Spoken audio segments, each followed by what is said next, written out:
Shalom, shalom, mes bien-aimés. Soyez bénis dans le nom puissant de notre Seigneur et Sauveur Jésus-Christ de Nazareth. Que la grâce du salut soit manifestée sur vous tous.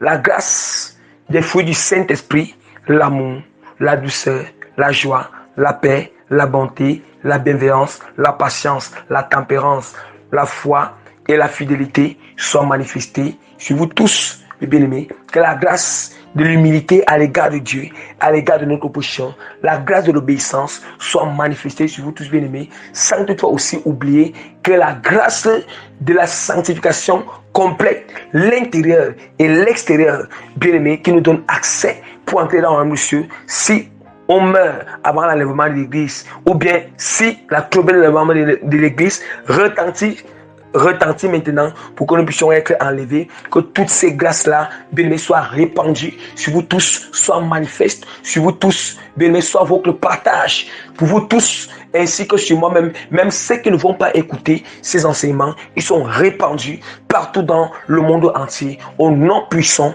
de notre Seigneur et Sauveur, Jésus-Christ de Nazareth. Amen. Alléluia. Gloire soit rendue à notre Seigneur et Sauveur Jésus-Christ de Nazareth pour cette grâce excellente qu'il m'accorde encore de venir prêcher à son peuple. Alléluia. De venir libérer ces messages de prédication à son peuple afin que le peuple soit édifié, afin que les cœurs et les âmes soient vraiment nourris. Voilà. Nourris vraiment de la parole pure. La parole pure qui donne la vie, qui restaure. Donc, j'implore au Seigneur de nous bénir davantage, parce que nous sommes déjà bénis par sa grâce et son amour. Donc qu'il nous bénisse davantage et que nous demeurons, bénis davantage aussi. Lui-même continue à nous remplir de son amour, la douceur, la joie, la paix, la patience, la bonté, la bienveillance, la fidélité, la foi, l'humilité, l'obéissance. Voilà. La sémence de sanctification qui nous pousse à vivre la sanctification sans contrainte, sans complication, d'une manière aisée. Cela soit notre partage au nom puissant de Jésus-Christ de Nazareth, et c'est une grâce que nous avons besoin que Dieu nous accorde. Donc sans toutefois tarder, je vais recommander rapidement ce moment de prédication entre les mains du Seigneur à travers une courte prière de recommandation. Père Tout-Puissant, je te dis merci, je te glorifie et je te bénis de m'accorder encore la grâce de venir prêcher à ton peuple, de venir partager ce message de prédication à ton peuple, Père.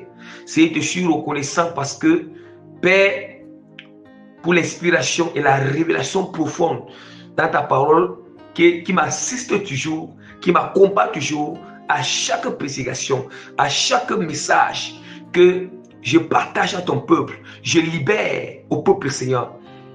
Seigneur, je te confie ce moment de prédication afin que, Seigneur, tu viennes régner, Papa, je t'implore.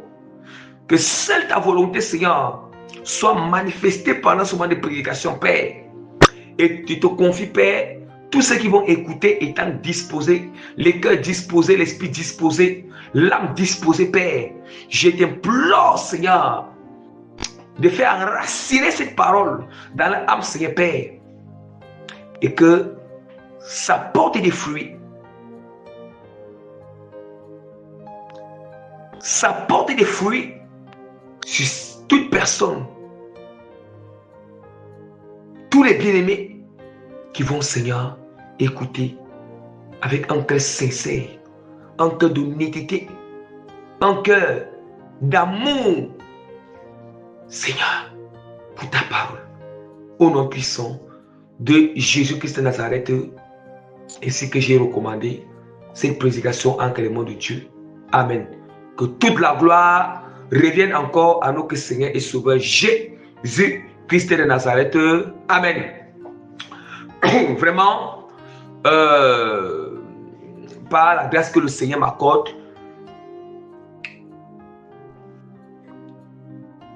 je vais annoncer le thème de notre prédication qui est intitulé sur recevoir une grâce de comprendre Dieu renforce l'amour en nous pour Dieu et de faire sa volonté sans contrainte.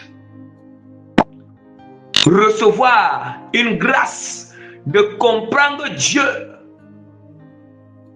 renforce l'amour en nous pour Dieu et aussi l'amour pour faire sa volonté sans contrainte. Vous savez, il faut que j'essaie un peu d'expliquer un peu déjà l'apparence de notre thème. Quand je dis que l'apparence de notre thème, ce sont des expressions que nous voyons avec nos yeux, ou bien les expressions que nous entendons.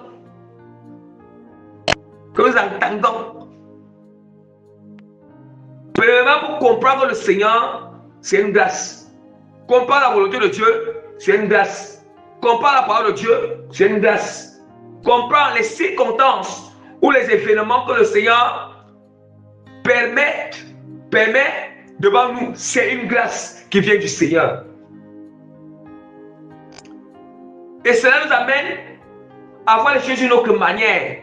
Je vous assure, quand nous comprenons le Seigneur, quand vraiment nous comprenons Dieu, je vous assure que cela renforce l'amour en nous pour le Seigneur. Vous savez, il y a certaines personnes qui agissent bizarrement parce qu'ils ne comprennent pas le Seigneur.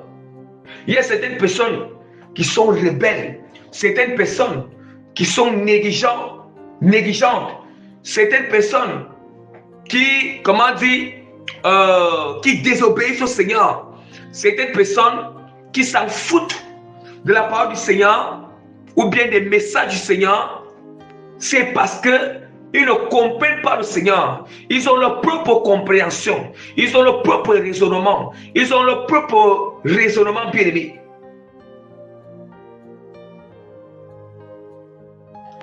Vous voyez? Je peux peut-être par exemple, quand on n'arrive pas à comprendre notre position, on va sauf que faire ce que nous voulons. Ça veut dire que quand je n'arrive pas à comprendre mon prochain là, quel qu'en soit ce qu'il peut dire, ce qu'il va faire, ça ne me dit rien. Ça ne va pas enlever la manière que la manière vraiment que je vois mon prochain. Ça ne va pas enlever la manière que la manière que j'ai déjà calé à moi que je dois me comporter avec lui. Je dois voir mon prochain. Ça ne va pas enlever ça. C'est le jour que je vais comprendre mon prochain. C'est là maintenant que je vais changer la manière de lui faire les choses. C'est la même manière que le jour que nous allons comprendre le Seigneur, le jour que nous comprenons Dieu. Ouais. Et je vous assure, quand nous ne comprenons pas ni Dieu, ni notre prochain, je vous assure que cela, c'est comme si ça refroidit l'amour. L'amour en nous pour notre prochain et pour Dieu. Parce que l'amour c'est aussi de comprendre notre prochain, de comprendre Dieu, c'est aussi ça, aimer Dieu. Nous savons que si nous comprenons Dieu, nous allons appliquer ce qu'il nous demande de faire. Si nous comprenons notre prochain, nous allons essayer, nous allons essayer un peu de s'adapter à lui. Nous allons faire l'effort de ne pas l'offenser. Vous voyez? Et là, nous ne va même plus faire la volonté du Seigneur avec contrainte. Or, la contrainte, c'est que je me sens obligé de faire. Soit je vais me sentir obligé de faire la volonté de Dieu.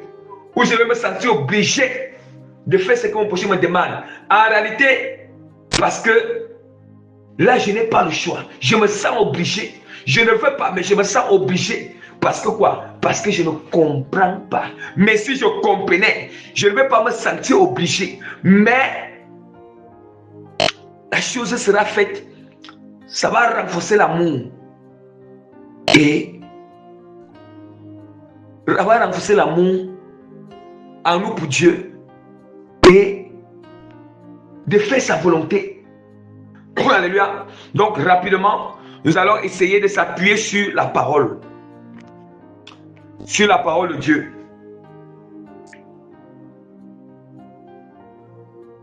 Qu'est-ce que la parole du Seigneur nous dit à propos de nos chrétiens? Pour confirmer que nos chrétiens vraiment est inspiré du Saint-Esprit, inspiré du Seigneur. C'est la parole qui va nous démontrer cela, qui va nous donner cette démonstration, cette confirmation. Alléluia. Donc d'où maintenant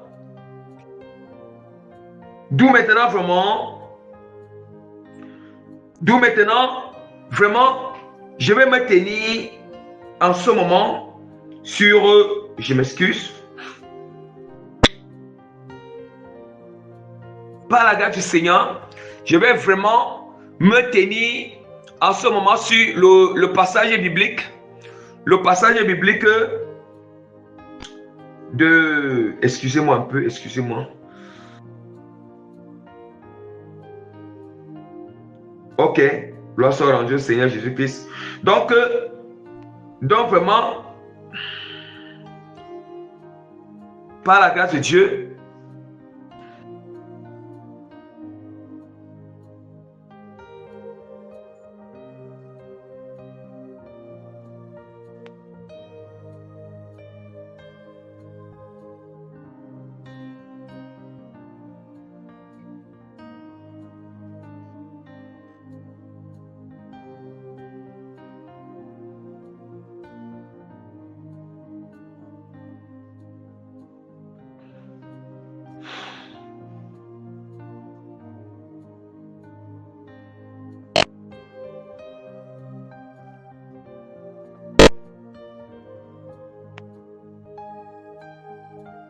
donc vraiment à ce moment, je vais me tenir sur Matthieu chapitre, comment dire, Matthieu chapitre, je m'excuse, je vais me tenir sur Luc chapitre 24, verset 45 à 47. Je lis au nom puissant de Jésus-Christ de Nazareth. Alors, il ouvrit l'esprit afin qu'il comprisse les Écritures. Et il dit, ainsi il est écrit que le Christ souffrirait et qu'il ressusciterait des morts le troisième jour, et que la repentance et le pardon des péchés seraient prêchés en son nom à toutes les nations, à commencer par Jérusalem. Bien-aimés, regardons dit que alors il ouvrit l'esprit afin qu'il comprisse les Écritures. Ça veut dire que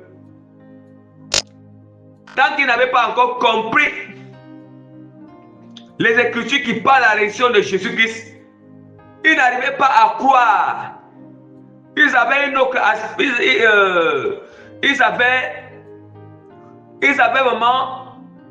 un autre aspect.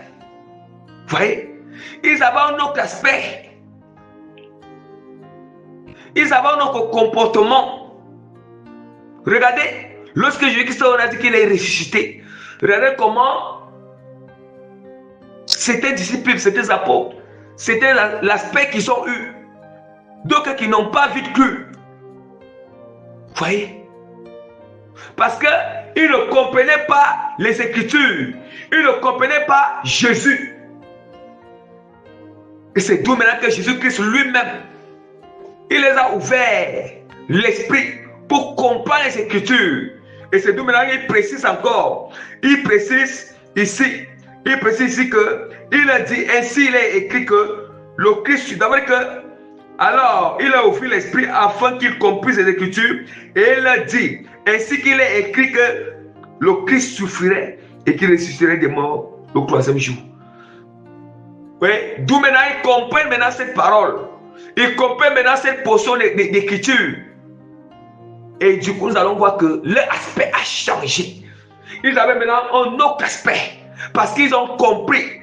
Et comme ils ont compris maintenant, ils avaient un autre aspect. Ils avaient maintenant un autre comportement à ce qui concerne la résurrection, à ce qui concerne ce qui s'était produit.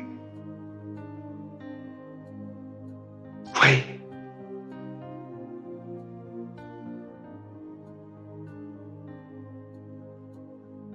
À ce qui s'était produit. Oui. Comme la parole de Dieu nous dit encore dans Matthieu chapitre 19, verset 23 à 26. Jésus dit à ses disciples, je vous le dis en vérité, un riche entrera difficilement dans le royaume des cieux. Je vous le dis encore, il est plus facile à un chameau de passer par le clou d'une aiguille qu'à un riche d'entrer dans le royaume de Dieu.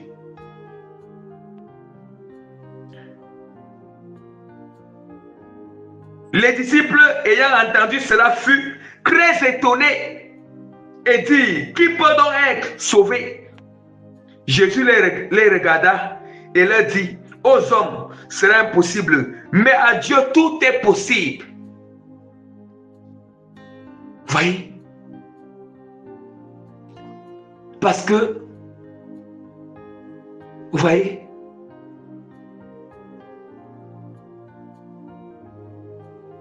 Mais à Dieu tout est possible.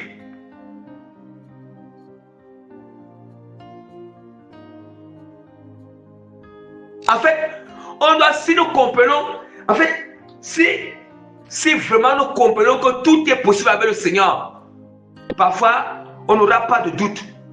Parfois, notre foi ne va pas vaciller. Notre foi ne va pas tituber comme un ivrogne. Si vraiment nous comprenons cette profondeur en nous, que tout est possible pour le Seigneur, bien-aimé, nous n'allons changer notre manière de voir le Seigneur, notre marche avec le Seigneur. Nous n'allons plus limiter le Seigneur dans aucun domaine de notre vie. Tout ça, c'est pourquoi? Parce que nous avons tellement d'incompréhension à l'égard de la volonté du Seigneur. L'incompréhension à l'égard de Dieu. Comment? Parce que si nous comprenons vraiment le Seigneur, si nous entrons vraiment dans le plan de l'Éternel, parce que, en fait, je ne sais pas. On dit que nous ne comprenons pas Dieu. Parce que si nous comprenons Dieu, nous allons entrer dans son plan. Nous allons entrer dans son plan, dans le plan du Seigneur. Il y a plusieurs éléments que nous devons nous aligner pour être dans son plan total. Je ne sais pas si nous comprenons la chose. Nous disons que nous ne comprenons pas Dieu. Nous ne comprenons pas.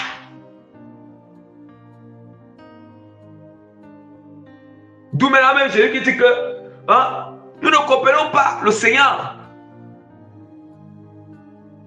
Non, cela est inadmissible. On ne va pas dire que Seigneur, Seigneur, Seigneur, mais nous ne comprenons pas Dieu. D'où maintenant vraiment Jésus-Christ, et puis il a dit vraiment, il a dit, d'où maintenant vraiment, il a dit dans Matthieu chapitre 7, verset 21, ceux qui me disent Seigneur, Seigneur, n'entreront pas tous dans le royaume des cieux, mais celui-là seul qui fait la volonté de mon Père qui est dans les cieux. C'est ça qui veut dire comprendre Dieu. Mais comment on peut dire Seigneur, Seigneur chaque jour? Nous disons Seigneur, Seigneur. Dans les prières, on dit Seigneur, Seigneur. Seigneur, Seigneur. Mais pourquoi nous ne comprenons pas Dieu? Si nous comprenons Dieu, nous allons faire ce qu'il nous demande de faire. Nous allons l'aligner à son plan. Hein? Nous allons nous aligner avec le plan du Seigneur. On aura plus d'amour pour Dieu. On ne va même plus faire sa volonté par obligation ou par contrainte. Non, mais nous allons faire avec tellement d'amour. Parce qu'il nous a fait grâce de comprendre. Qu'est-ce qu'il nous donne parfois même, je ne sais pas. Bien aimé, moi vraiment, nous les chrétiens même vraiment, qu'est-ce qu'il nous donne parfois ce courage? Ce courage de dire Seigneur, Seigneur, mais nous ne voulons pas faire la volonté du Seigneur. Quel Seigneur? C'est quel Seigneur? Hein? C'est quel Dieu? Et c'est quel Dieu que nous servons? C'est quel Seigneur que nous servons? Hein?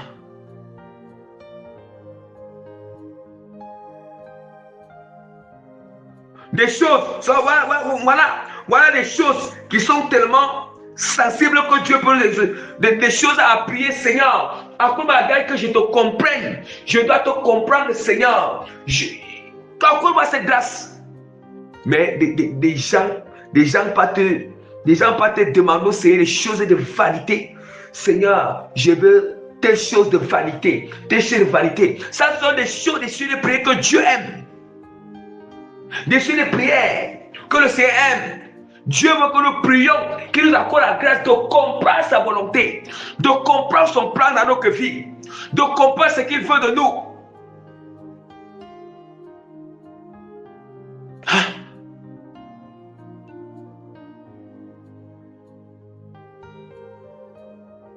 Ce qu'il veut de nous, bien-aimés, qu'il nous ouvre l'intelligence, l'esprit, pour comprendre sa volonté, pour comprendre son fonctionnement, pour comprendre comment il fait les choses, pour comprendre comment est-ce que le Seigneur fait les choses. Nous voulons toujours que Dieu doit nous comprendre, Dieu doit nous comprendre, Dieu doit nous comprendre.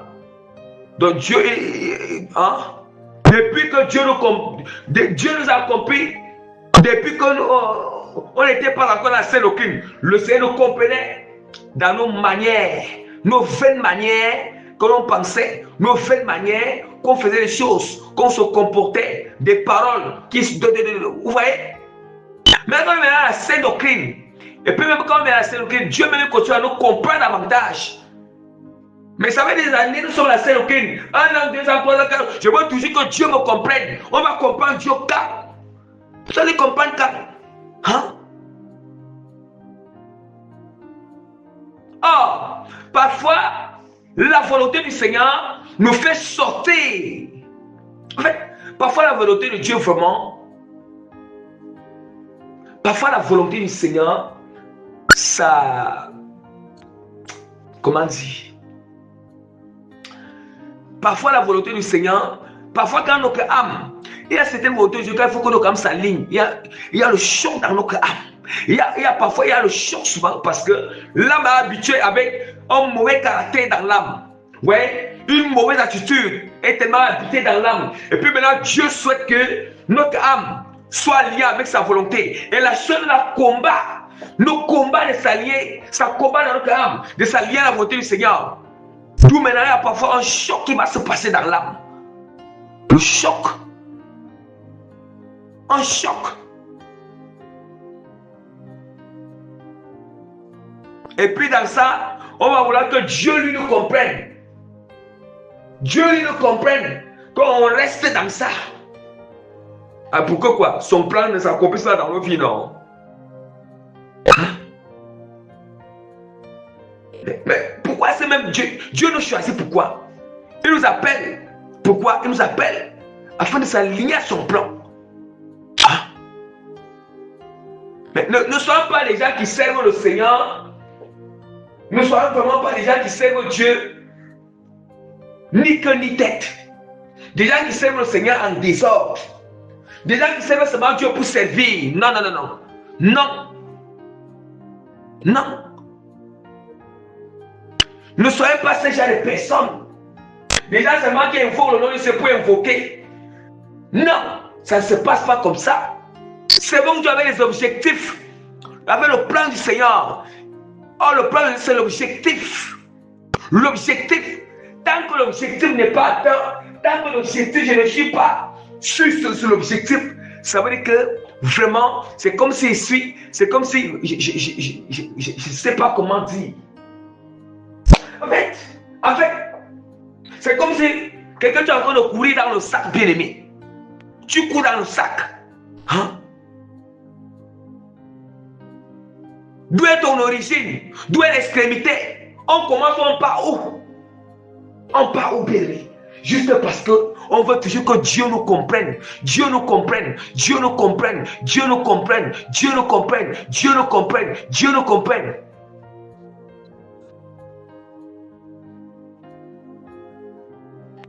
Nous voulons toujours que le Seigneur nous comprenne. Le jour qu'on va aussi comprendre le Seigneur, nous allons accepter de souffrir pour Jésus-Christ. Nous allons accepter, oui, de souffrir. On va accepter que notre corps souffre pour Jésus. Yes, on sent la souffrance pénétrer dans notre âme, dans notre esprit, dans notre corps physique. Yes, pour Christ. C'est ça. Et puis, on ne veut pas que notre corps souffre. On ne veut pas que notre âme souffre. On ne veut pas. Et puis, on veut que Dieu nous comprenne. Et étant donné que pour que nous entrons dans le plan du Seigneur, tant que nous entrons dans le plan de Dieu, il faut qu'on passe par là. Hein? Il n'a-t-il pas dit cela? Il mettait le tiers au feu. Il mettait le tiers au feu, bien aimé. Hein? Le tiers au feu, c'est soit, c'est ça qu'on appelle le brisement. C'est ça qu'on appelle souffrir pour Christ. Souffrir pour Jésus-Christ. Notre chair, ça va souffrir. Notre corps doit souffrir pour Christ. Il y a des moments où on doit sentir comme si on perd les forces à cause de Christ. Perdre les forces comment? Par rapport à ce que nous sommes face à une circonstance. Un test de résilience. Un test de persévérance. Un test de résistance. Est-ce que vous connaissons-nous quand Dieu nous teste? Il va tester la résilience en nous. Hein? Connaissons-nous quand il va tester la persévérance en nous.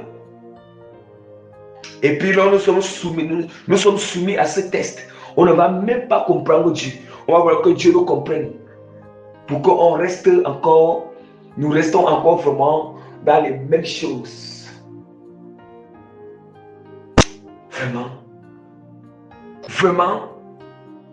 Nous les chrétiens là, nous devons grandir davantage.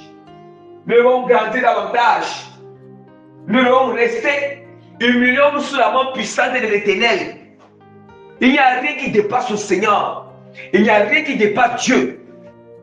C'est parce que c'est nous qui n'avons pas la volonté.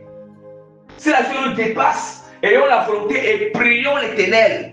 Et prions qu'il nous accorde la grâce de s'adapter. Et puis, quand les autres ont compris par la grâce du Seigneur, ils se sont alignés. Ils ont accepté de souffrir pour Jésus. Et puis, les autres commencent à faire la jalousie. Les autres commencent à agir selon la chair. Ils commencent à agir selon la chair. Notre part, la part que Dieu il donne à tout le monde là. La personne n'arrive pas à franchir, n'arrive pas à réussir. Nous n'arrivons pas à réussir. Et puis, quand les autres réussissent, c'est la jalousie qui commence dans le corps de Christ. Oui, la jalousie commence dans le corps de Christ. Payer le prix pour Christ. Les autres ont payé le prix. Ils sont appuyés sur la grâce du Seigneur. Ils ont supplié Dieu le jour de les accorder la grâce de franchir, de s'adapter à la méthode, à sa formation. Sa formation. Je ne parle pas des trucs de théorie là. Je parle des circonstances, des épreuves, les tests sur le terrain. Est-ce où le corps souffre pour le Seigneur? Yes.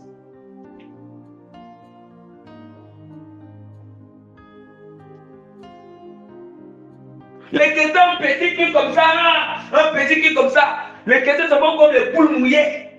Un petit truc, un petit truc comme ça. Un chrétien vraiment, un petit truc qui arrive seulement à quelqu'un, un chrétien comme ça. Vraiment, il prend la chose tellement la chose comme si c'était tellement grave. Il se plaint partout. Il crie partout. Donc, il crie, il se tire comme une personne vraiment un truc de très grave. Et tellement. Mais c'est quoi? Parfois, on doit se réjouir. Réjouir parce que c'est à cause de Christ. Je suis dans le cadre où nous sommes dans la scène au crime. Le cadre où nous sommes dans la parole. Hein? Le cadre où nous sommes dans la parole. Hein? Vous voyez?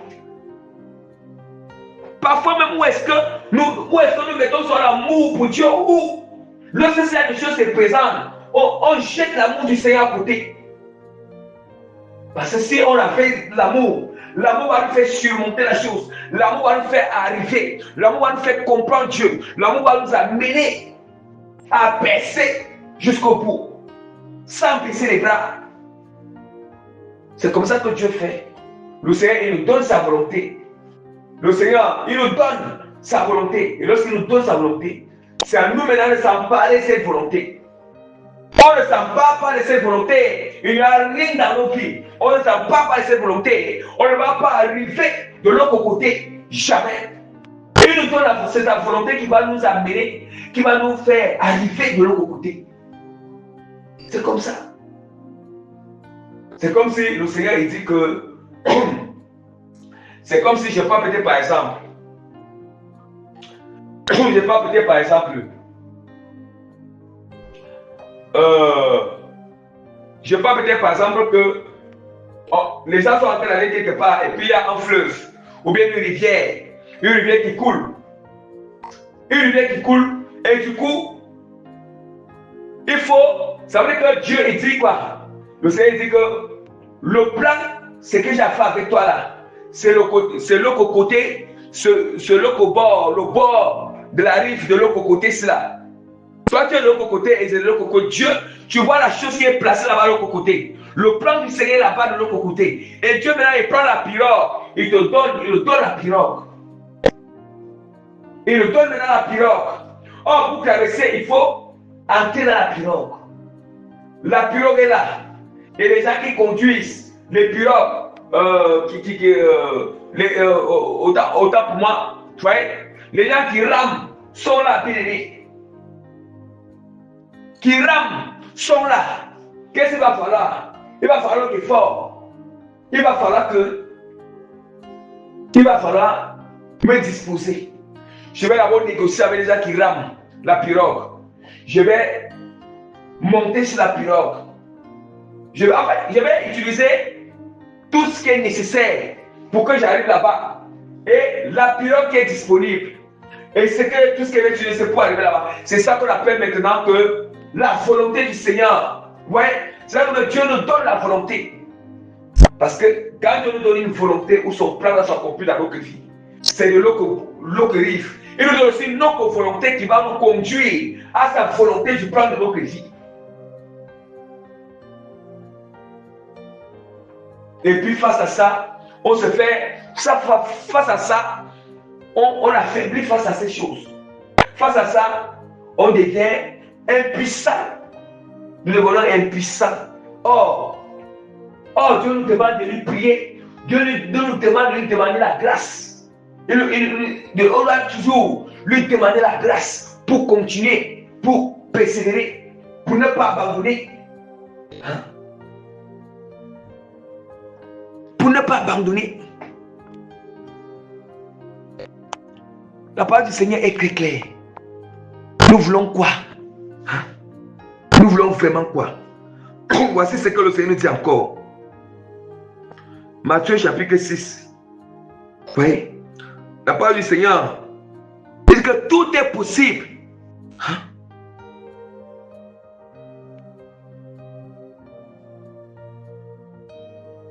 Tout est possible.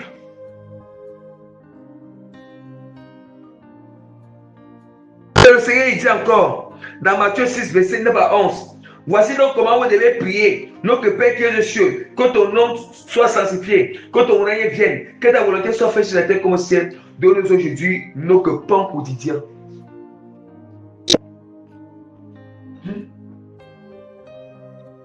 Apprenons à comprendre le Seigneur. Comprenons la volonté du Seigneur et appliquons-la. Dieu dit qu'on doit prier, que ton règne vienne, que ta volonté soit faite sur la terre comme au ciel, que ton nom soit sanctifié. La seule manière que le nom de Dieu va être sanctifié dans notre vie, on doit comprendre cette parole pour que le nom de Dieu soit sanctifié dans notre vie. On doit l'obéir, on doit se soumettre à sa volonté. Que ta volonté soit faite, que ton règne vienne.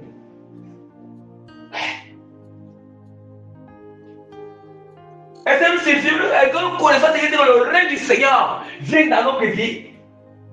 Le règne de Dieu va nous dire que ce n'est plus nous. Nous n'allons pas régner sur notre propre vie. Ça veut dire que, en fait, le règne, on appelle les diriger. Quand on parle de règne, on parle de domination. On parle de diriger. On parle de conduire. Nous n'allons plus conduire notre propre vie. Est-ce que nous comprenons la portée? Nous n'allons plus conduire notre propre vie. Nous n'allons plus diriger notre vie. On ne sera plus capitaine de notre vie. Mais c'est Dieu qui règne, qui nous conduit. Vous voyez? Qui règne dans notre vie, qui conduit notre vie, qui dirige notre vie, qui est sur les commandes de notre vie. C'est lui qui nous dit quoi faire ou pas faire. C'est lui qui dit le temps pour faire tel temps, le temps de ne pas faire.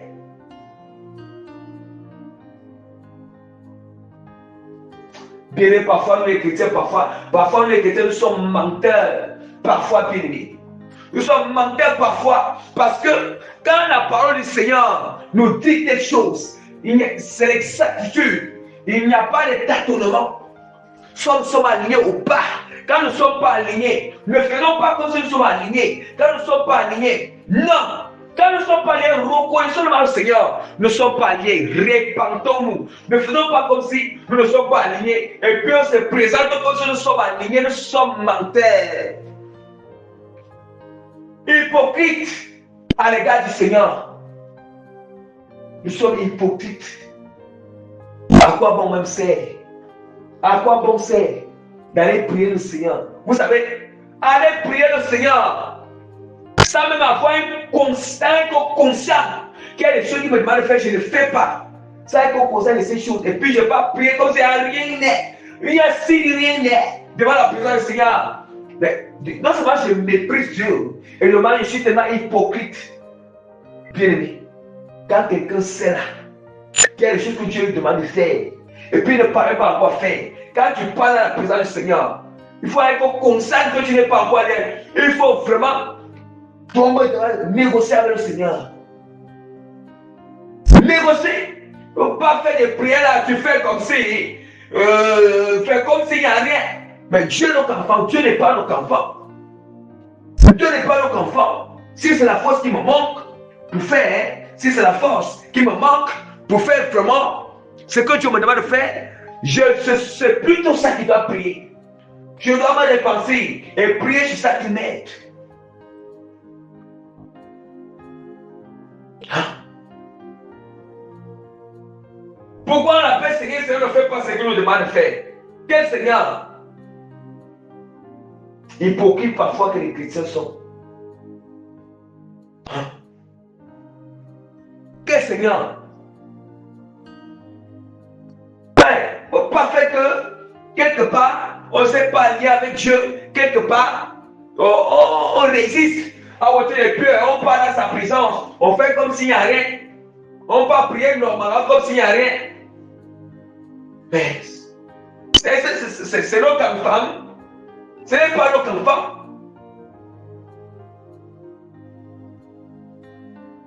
On a même le courage d'invoquer son nom parce qu'il est tellement amour, parce qu'il est tellement miséricordieux que, et puis on l'abuse.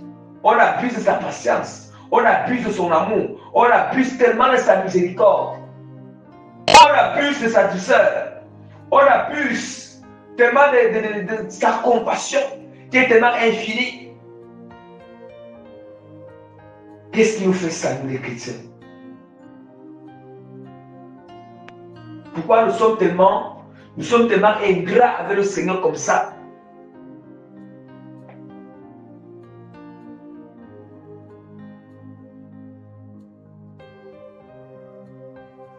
Oui, et avec les chrétiens, ce langage, non, Dieu lui-même me comprend, non, il comprend, mais si, non, ce n'est pas, non, est-ce que, non, Dieu comprend, c'est si bon, Dieu comprend, et puis, ils aiment ce langage, non, ça, ce n'est pas mauvais devant le Seigneur, même si je fais, ce n'est pas, mais, la chose ne peut pas être mauvais devant le Seigneur, mais la chose, vraiment, ne peut pas, mais, je ne comprends pas vraiment. Je ne comprends pas. Je ne comprends vraiment pas les chrétiens. Ah, bien aimé. Vraiment. Que Dieu nous accorde cette grâce. Que seul la grâce du Seigneur nous assiste davantage. Que seul nous avons besoin, nous tous, nous avons besoin de la grâce du Seigneur. Parce qu'on a vraiment besoin d'une grâce excellente davantage du Seigneur pour que nous le comprenions et que nous puissions faire sa volonté. Nous puissions connaître ce qui veut dire que faire la volonté du Seigneur. Ce qui veut dire vraiment que marcher. Parfois on obéit Dieu. Nous avons l'obéissance clé. Nous avons vraiment on obéit Dieu d'une manière lente. Très lente. Nous les chrétiens. On obéit nous d'une manière lente vraiment. Il y a tellement cette lenteur dans l'obéissance à l'égard du Seigneur. Ça veut dire que c'est le jour que nous on fait, ou bien c'est le jour qu'on va voir que la chose est grave. C'est là où on va obéir à Dieu. Nous avons besoin, nous les chrétiens, on a besoin de se repentir encore davantage devant le Seigneur.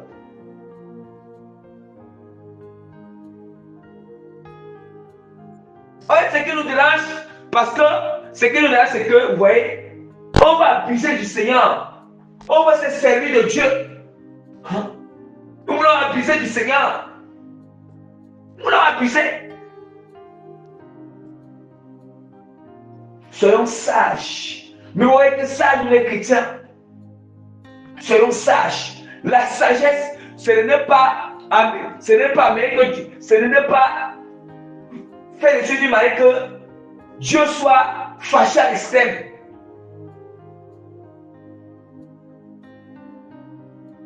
Vous voyez? Ne poussons pas le Seigneur. Entrer dans un escrimum. Hein?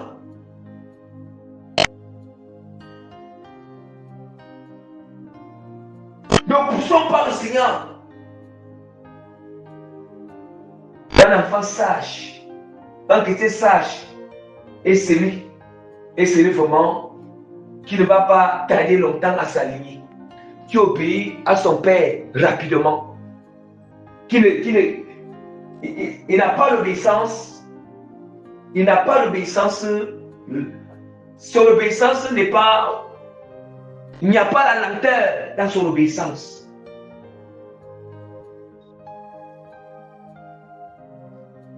J'avais souvent, on avait souvent vraiment,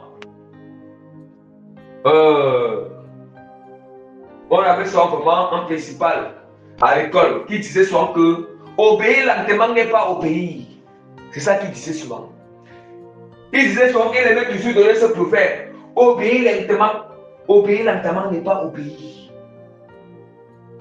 Parce que obéir lentement, ça veut dire que moi, j'ai d'abord pris mon temps. Ça veut dire que je ne fais même pas. Mais, obéir lentement, tellement on essaie de creuser la profondeur. Pourquoi obéir lentement? On va prouver qu'il y en a tellement de motifs qui sont là-bas. Hein? Obéir lentement n'est pas obéir.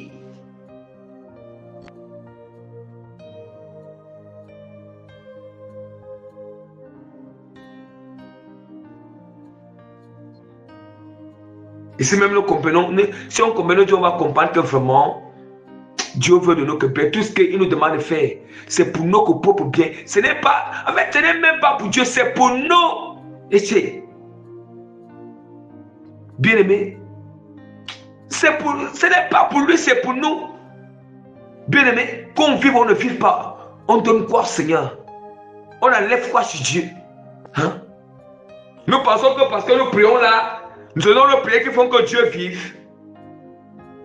Nous pensons que c'est notre manière de prêcher ou bien notre manière d'être, c'est ça qui fait que Dieu vive. Il est celui qui a été depuis longtemps.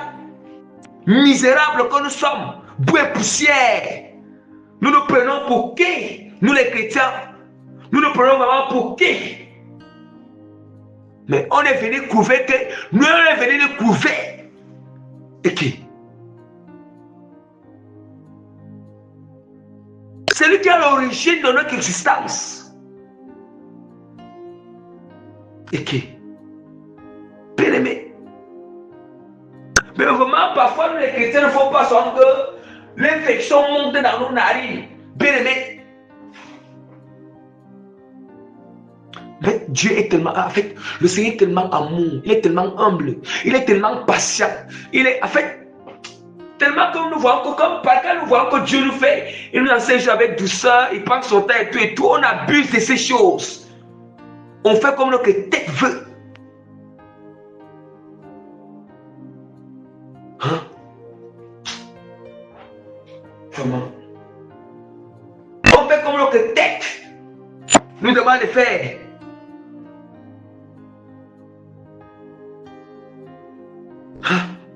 Que Dieu nous accorde vraiment la grâce. On a besoin vraiment, on a encore des choses à faire avec le Seigneur. Je vous assure, nous les chrétiens, je vous assure. Parce que celui qui croit penser même d'y arriver n'est pas encore arrivé. Non, n'est pas encore arrivé. Non, non, non. Archi-faux. L'au-delà. Non, non, c'est pas comme ça. Voyez. Voyons.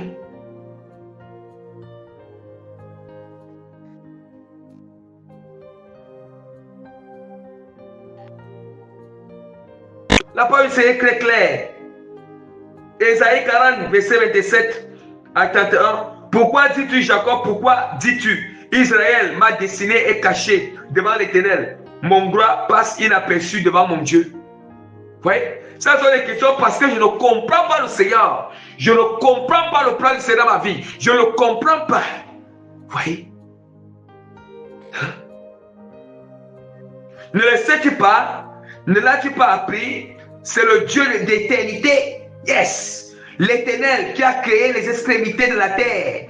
Il ne se fatigue point. Il ne se lasse point. Il ne peut sonder.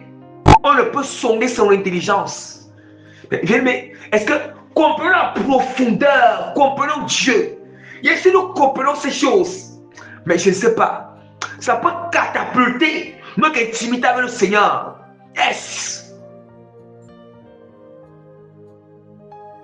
Hein? L'explosion, bien-aimé. Quand nous comprenons Dieu profondément, yes, ça peut provoquer un changement. On appelle ça un changement précoce et positif dans nos marches avec le Seigneur. Yes.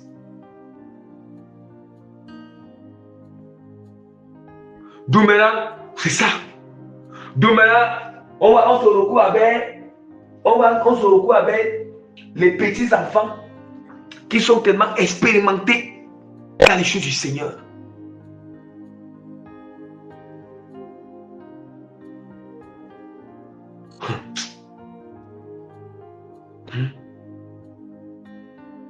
Oui, il donne de la force à celui qui est fatigué. Il augmente la vigueur à celui qui tombe en défense. À celui qui tombe en défense. Il donne de la force à celui qui est fatigué. Est-ce qu'on entend? Et puis maintenant nous allons prendre, nous allons prendre les prétextes de nos fatigues pour ne plus continuer avec l'œuvre du Seigneur. Les prétextes de nos fatigues pour ne plus suivre le plan de Dieu dans notre vie. Mais nous croyons quoi? Il dit qu'il donne. Si seulement si on a confiance, on l'invoque. Hein? Si on l'invoque, bien aimé. Hein? Mais Mais ceux qui se confient, il dit que les adolescents se fatiguent et se lassent et les jeunes hommes chancellent. Mais ceux qui se confient en l'Éternel renouvellent force. Ils prennent le vol comme les aigles. Ils courent, ils ne se lassent point. Ils marchent, ils ne se fatiguent point. Est-ce qu'on comprend?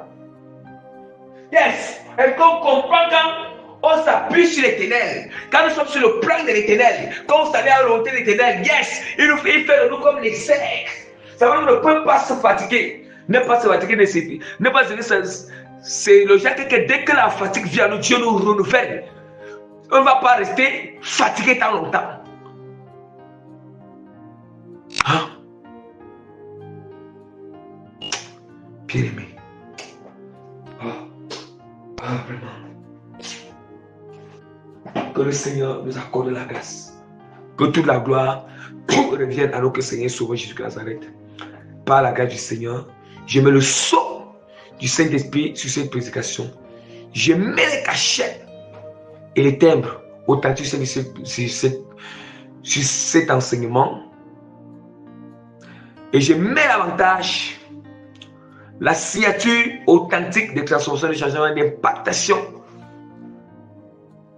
positive sur les cœurs, âmes, esprits qui vont écouter, étant disposés au nom puissant de Jésus-Christ de Nazareth.